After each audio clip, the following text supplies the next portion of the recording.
Welcome to chemistry as. और आज हम लोग डिस्कस करने वाले हैं कुछ हमारे केमिकल रिएजेंट्स जो कि हमारे ऑर्गेनिक कन्वर्जन के लिए बहुत ही ज़्यादा इंपॉर्टेंट होते हैं। अभी तक पिछले 2 वीडियो सीरीज़ में हम लोग ने डिस्कस किया था कि हमारे 10 इंपॉर्टेंट रिएजेंट्स जो कि हमारे ऑर्गेनिक कन्वर्जन और के लिए हमारा ज़्यादा इंपॉर्टेंट होता है। और आज हम लोग डिस्कस करेंगे 5 हमारे इंपॉर्टेंट रिएजेंट्स जो कि हमारे कन्वर्जन के लिए हम लोग यूज़ कर सकते हैं। तो अगर आपको एनसीईआरटी बेस्ड कुछ हमारे पूरे हैंड रिटन नोट्स चाहिए हैं तो मेरी वेबसाइट chemistryedge.com में जाके आप लोग विजिट कर सकते हैं। साथ ही हमें यूट्यूब पे फॉलो करें केमिस्ट्री YouTube/chemistry edge, या फिर ट्विटर पे आप लोग फॉलो कर सकते हैं Twitter@chemistry edge। हम लोग शुरू करते हैं हम लोग रिएजेंट के टॉपिक्स। पहला रिएजेंट है हमारा LiNH2 और NaNH2। ठीक है, LiNH2 और NaNH2 बेसिकली इसका पर्पस होता है डिहाइड्रो हेलोजनेशन। ठीक है, डिहाइड्रो हेलोजनेशन का मतलब है कि हमारा किसी भी ऑर्गेनिक रिएक्शन से -HX हमारा वहाँ से रिमूव हो रहा है, या ये कहने कि हमारे किसी भी हेलो एल्केन्स में हमारी एलिमिनेशन रिएक्शन उसमें हमारी होती है। इसका मेन कन्वर्जन हम लोग यूज़ करते हैं कि जेमिनल या फिर विकिनल डाइहैलाइड्स हमारे जो होते हैं उसको वो कन्वर्ट करता है एल्काइंस में। ठीक है, जेमिनल या विकिनल डाइहैलाइड्स को ये एल्काइंस में कन्वर्ट करने के लिए इस रिएजेंट का हम लोग यूज़ करते हैं। अगर हम लोग बात करेंगे कि किसी रिएक्शन की, तो ये हमारे पास एक तरफ से हेलो एल्किन्स है और हम लोग देखें तो इस पे ये जो कार्बन है इस कार्बन पे ही हमारे एक दो हमारे हैलाइड्स लगे हैं, ब्यार लगा हुआ है। तो इसका मतलब है कि ये जेमिनल डाइहैलाइड्स है। विकिनल में क्या होता है, विकिनल में हमारा यहाँ पर कार्बन और यहाँ पर कार्बन और दोनों पर अलग अलग हमारे एक्स ग्रुप लगे हो तो उसको बोलते हैं हम लोग विकिनल डाइहैलाइड्स। तो इसको हम लोग दो इक्विवेलेंट ऑफ NaNH2 के साथ डिवाइड कराएंगे तो हमारा क्या होता है, यहाँ पर दोनों हमारे Br यहाँ से निकलते हैं और जो हमारा ये कार्बन है और हमारा ये दो कार्बन के बीच में हमारा जो आता है उसके बीच में हमारा आता है डबल बॉन्ड। ठीक है, ये हमारा बाकी का हमारा वैसी का वैसे ही रहता है और जो तो हमारे कार्बन है उनके बीच में आता है ट्रिपल बॉन्ड, यानी कि हम लोग इसके एक एल्केन से इसको हम लोग कन्वर्ट करते हैं एल्काइंस में और 2 मोल हमें NaBr हमें साथ में मिलेंगे। दूसरा आते हैं हमारे पास जिंक और डेस्ट। ठीक है, जिंक डेस्ट का हम लोग बेसिकली यूज़ करते हैं डीहेलोजिनेशन। ठीक है, डीहेलोजिनेशन का मतलब होता है कि हमारा यहाँ से एक्स हमारा यहाँ पर रिमूव हो रहा है। अगर हम लोग बात करें इसको हम लोग यूज़ करते हैं प्रिपरेशन ऑफ फिनॉल्स के, प्रिपरेशन ऑफ बेंजीन के प्रिपरेशन के लिए भी हम लोग इसको यूज़ कर सकते हैं। मेनली इसका कन्वर्जन होता है ये अल्काइल हैलाइड्स को एल्केन्स में कन्वर्ट करने के लिए हम लोग यूज़ करते हैं। ठीक है, जैसे हमारे पास कोई अल्काइल हैलाइड है, यहाँ पर ये दो हमारे पास एक्स ग्रुप लगे हुए हैं। ठीक है, तो इसको हम लोग जिंक डस्ट के साथ जब हम लोग रिएक्ट कराएंगे तो हमारा बनेगा एल्केन्स। ठीक है, यानी कि यहाँ से दो हमारे एक्स ग्रुप है वो हमारे यहाँ से रिमूव हो रहे हैं और हमारा बन रहा है एल्केन्स, साथ में हमारा बन रहा है ZnX2।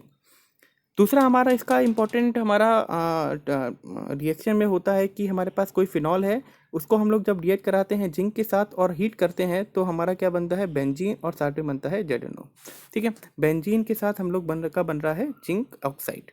तो बेसिकली प्रिपरेशन ऑफ बेंजीन के लिए भी हम लोग इसको यूज़ कर सकते हैं।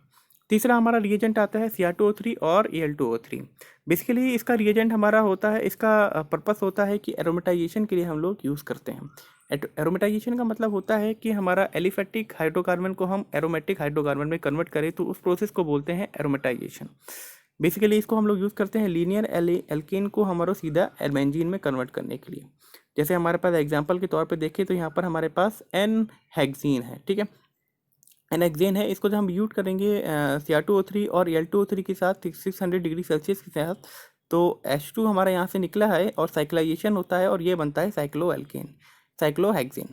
फिर से हम इसको यूज़ करते हैं हम लोग इसको 600 डिग्री सेल्सियस पर और Cr2O3 और Al2O3 के साथ, तो हमारा H2 के हमारे 3 मोल्स निकलते हैं और हमारा फाइनली बनता है बेंजीन।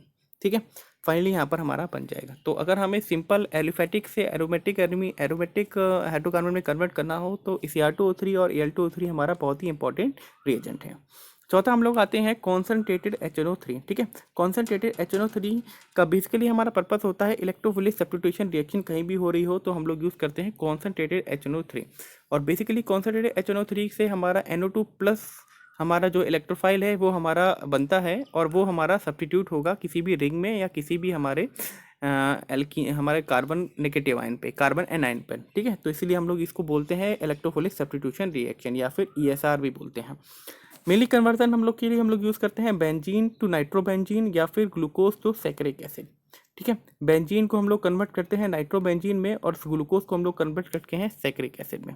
अगर हम एग्जांपल के लिए देखेंगे तो हमारे पास ये बेंजीन है, ठीक है। जो हम कॉन्सेंट्रेटेड HNO3 के साथ इसको रिएक्ट कराएंगे तो NO2 प्लस हमारे पास आइंस बनता है। वही NO2 प्लस आइंस हमारा यहाँ पर जाके बेंजीन रिंग पर जाके सब्स्टिट्यूट हो जाता है और बनता है नाइट्रोबेंजीन। सेम यही हमारे पास कोई ग्लूकोज है जिसमें हमारे पास एल्डिहाइड ग्रुप होता है और एक हमारे पास एल्कोहल ग्रुप होता है। हमारे पास एक एल्डिहाइड और 5 एल्कोहल ग्रुप होते हैं। उसको जब हम कॉन्सेंट्रेटेड HNO3 के साथ रिएक्ट कराते हैं तो HNO3 हमारा कॉन्सेंट्रेटेड ये बहुत स्ट्रॉन्ग ऑक्सीडाइजिंग एजेंट भी होता है। तो एक तरफ से इसका ऑक्सीडेशन होता है और एल्डिहाइड और ये एल्कोहल दोनों हमारे कन्वर्ट हो जाते हैं एसिड्स में और फाइनली हमारा बनता है सैकरिक एसिड, COH और CHOH होल 4 और CHCOH। तो हमारा ये बन रहा है सैकरिक एसिड। इसके बाद हम लोग आते हैं अपने पांचवें और आखिरी रिएजेंट के बारे में जिसका नाम है ZnHg। ZnHg या फिर SC। इसका मेन पर्पस होता है क्लेमेंसन रिडक्शन के लिए हम लोग इसको यूज़ करते हैं और इसका कन्वर्जन में होता है यूज़ इसका कार्बोनाइल ग्रुप में, ठीक है। ZnHg और HCl इन दोनों को जब हम मिलाते हैं तो बनता है जिम एमलगम बनता है। इसका मेन पर्पस होता है क्लेमेंसन रिएक्शन के लिए हम लोग इसको यूज़ करते हैं और कार्बोनाइल ग्रुप हमारा जो है उसको हम लोग कन्वर्ट करते हैं एल्केन्स में। तो अगर हम रिएक्शन की बात करें तो ये हमारे पास है बेंजीन COR एक तरफ से हमारे पास ये कीटोन ग्रुप है। इसको जो हम रिएक्ट कराते हैं ZnHg एक्वस के साथ तो हमारे पास ये कन्वर्ट होता है CO ग्रुप सीधे हमारा बनता है कन्वर्ट होता है CH2 ग्रुप में और बाकी AR हमारे साथ लगा रहेगा। तो ये एक तरह से हमारा हो रहा है क्लेमेंसन रिडक्शन। तो आज के सेक्शन में हम लोग ने देखा 5 हमारे इंपॉर्टेंट रिएजेंट और आगे की कन्वर्जन के लिए देखते रहिए मेरे यूट्यूब चैनल को chemistry.com। Thank you.